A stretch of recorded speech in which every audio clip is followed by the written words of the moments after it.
దేవుని యొక్క అతి శ్రేష్టమైన నామమునకు మహిమ కలుగునుగాక. ఈ ఉదయకాలము మీకందరికీ వందనాలు తెలియచేస్తున్నాను. ఈ దినము మిమ్ములను బలపరచు దేవుని మాట, నా కార్యము సఫలము చేయు దేవునికి నేను మొర్రపెట్టుచున్నాను.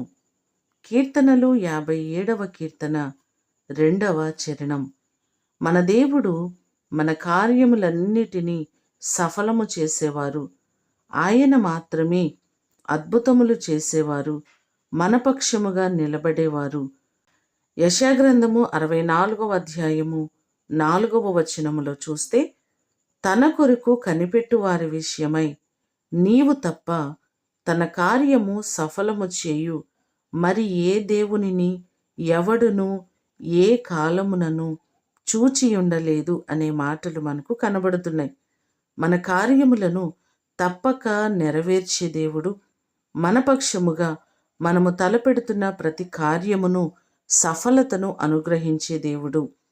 మీ అందరి జీవితంలో ఏ కార్యముల కొరకు మీరు ఎదురు చూస్తున్నారో ప్రతి కార్యమును దేవుడు సఫలపరిచి మిమ్ములను ఆయన బహుగా ఆశీర్వదించునుగాక.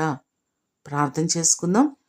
సకల ఆశీర్వాదములకు కారణభూతుడవైన మా ప్రియ ప్రేమ కలిగిన పరలోకపు తండ్రి, మా కార్యములను సఫలము చేసే దేవుడు మీరు మాత్రమే.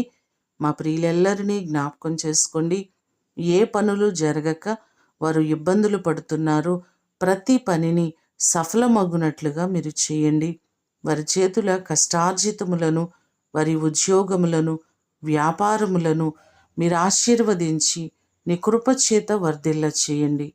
ఈ దినము కొరకు వందనాలు, కృతజ్ఞతలు మీకు తెలియచేస్తూ యేసు నామమున అడిగి వేడుకొని పొందియున్నాము తండ్రి, ఆమేన్.